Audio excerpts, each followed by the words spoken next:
আসসালামু আলাইকুম ওয়া রাহমাতুল্লাহি ওয়া বারাকাতুহু। প্রিয় দর্শক, আশা করছি সকলে ভালো আছে।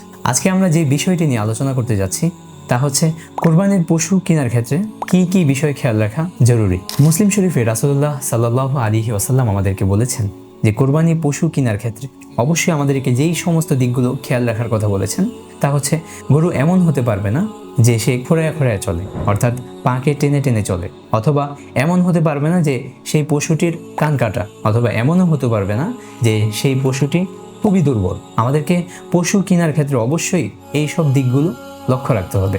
আরেকটি যে বিষয়ে লক্ষণীয় সেটি হচ্ছে পশু কিনতে গেলে আপনি অবশ্যই বিক্রেতার নিকট থেকে আপনি জিজ্ঞেস করবেন যে পশুটির বয়স কত, অথবা পশুটির দাঁত ভালো করে দেখবেন যে দাঁত উঠেছে কিনা।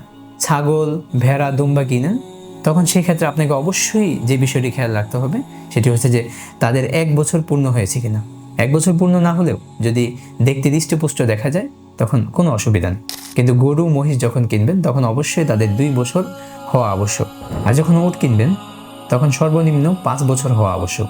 তাই প্রিয় দর্শক, আমরা আমাদের কোরবানিকে আল্লাহর দরবারে কবুলিয়াতের জন্য অবশ্যই বিশুদ্ধ পশু চাই, একেবারেই ত্রুটিমুক্ত এমন সুস্থ সবল পশুটি আল্লাহর জন্য আমরা কোরবানি করবো অবশ্যই ইনশাআল্লাহ তাআলা।